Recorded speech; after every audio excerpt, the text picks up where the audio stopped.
Good morning, everyone. I'm here with Michael Olivieri from Central Coast Buyers Agent. Thank you, Michael, for coming in. I know you've got a very busy schedule, so we're just going to go through a few questions today. I think it'd be really interesting to see. I'm on the sales side, you're actually on the purchasing side, so it'd be really interesting for people to see the other side of it, if you like. So, Michael, tell us a little bit about yourself, where you grew up, interests, that sort of thing. Yeah, so thanks for having me today.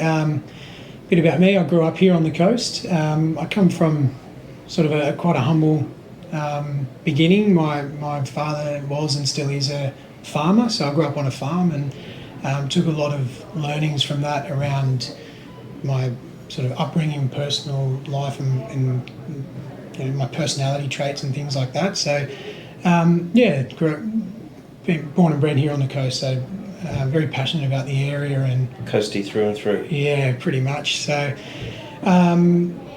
that's sort of a bit about me and where I started. Okay.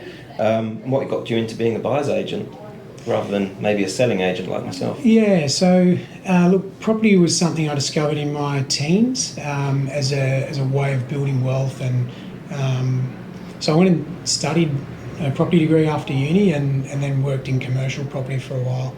I always worked client side, so I never worked as an agent in the commercial property space.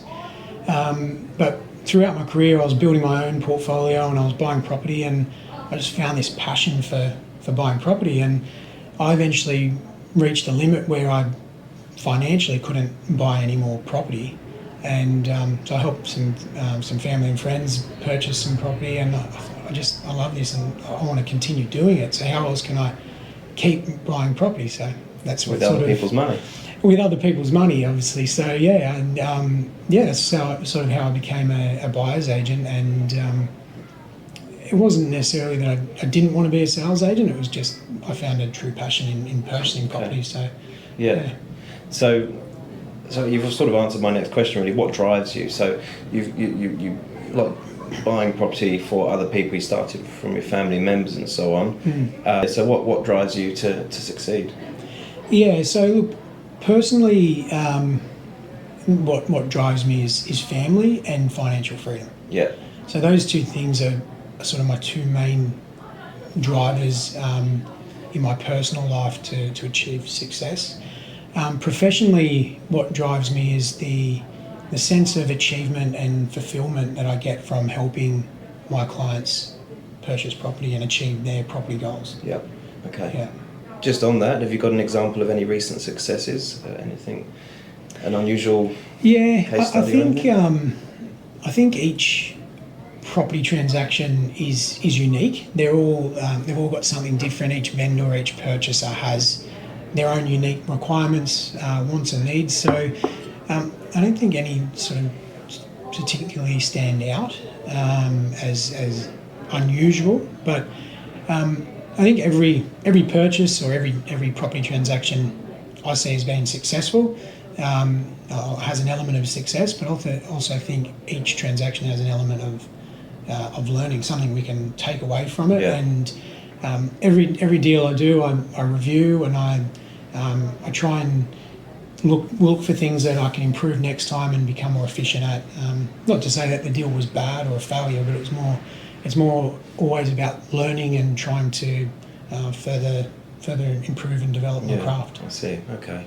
And any sort of can you give us an example of a current client? And do you have investors or first home buyers or a mixture? Yeah, so at the moment I've got one client that's buying a home, and then a couple of clients that are looking for investment properties.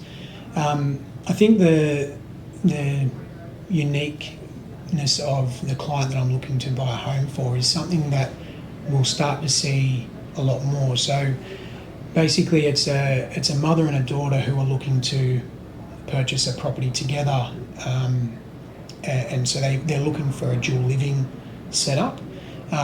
Typically that's the kind of property I'd look for investors who are looking for that dual occupancy where they can have the two incomes or multiple incomes, and that's typically an investor style property. But I think more and more we'll start to see this dual living for people who are actually looking to occupy the premises themselves, not just have it for a rental. And it's mainly around the costs of aged care, the ageing population. So in this particular scenario, the mother's looking after the daughter because she's elderly, and I think we're going to start to see that become a bit more common. Yeah, I agree with that. I think we've seen a lot of inquiry recently for dual occupancy sort of properties. Do you find they're coming from Sydney or all over?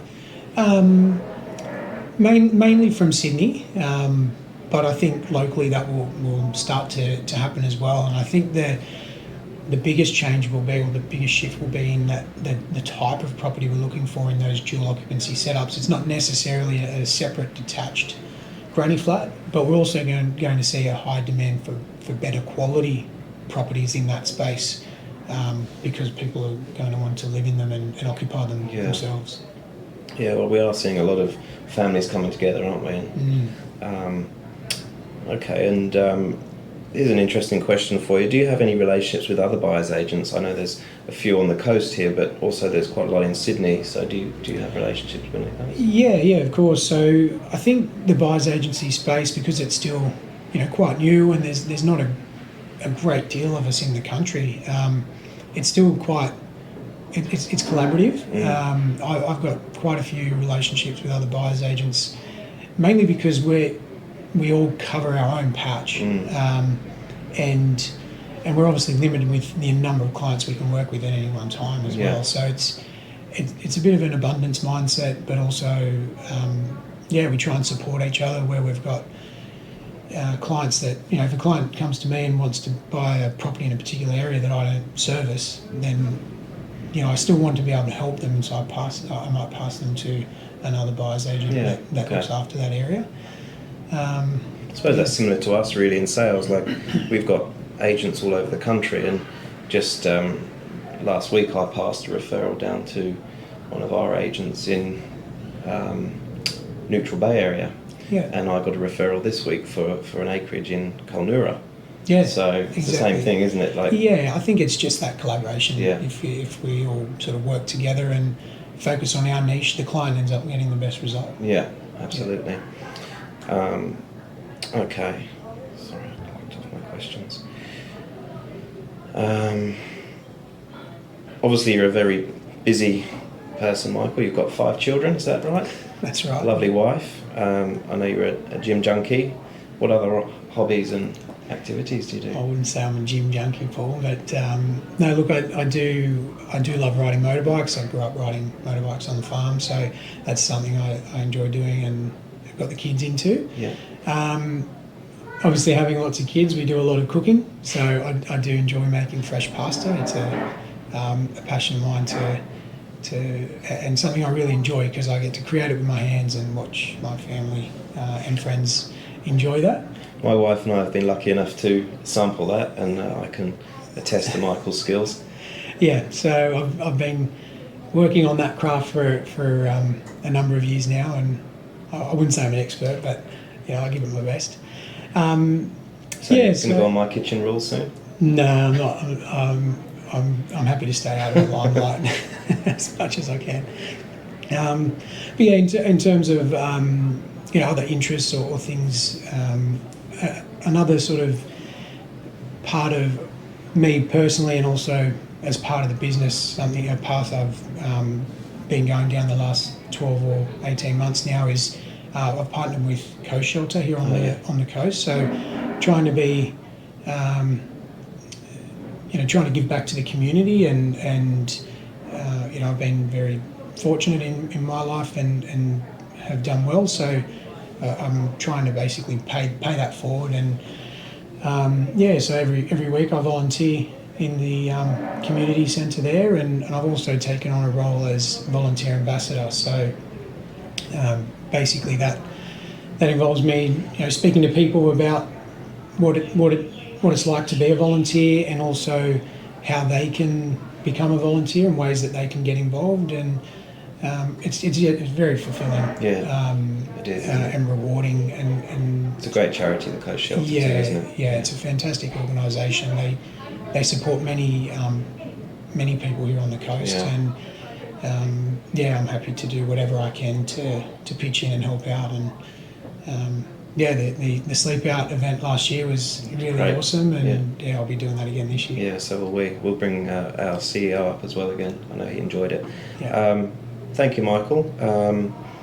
Do you have any last sort of tips for any purchasers out there? That the market's obviously a lot busier this time than it was last year, and Yeah. Look, obviously the market changes, all the time, but at the moment I've seen quite a lift in confidence amongst buyers, and a lift in activity off the back of that. So I think with interest rates being held again in February, and a lot of talk around, that's it, we've hit the ceiling, and there's actually talks of we're looking at a rate decrease. That confidence is now really picked up in buyers. So I think the biggest challenge is now that unless stock levels increase, there's going to be increased competition for properties, and buyers need to do what they can to have a competitive edge in order to secure the property they want. Yeah. Okay. How can people get in touch with you? Through my website, centralcoastba.com.au, or they can submit an inquiry through there, or they can give me a call. Yeah, I'll put Michael's details up on the screen and in the link. Michael, thanks again. Thanks, Paul. I know you've got a busy day, so I'll let you go. Yeah, no worries. Thank you very much.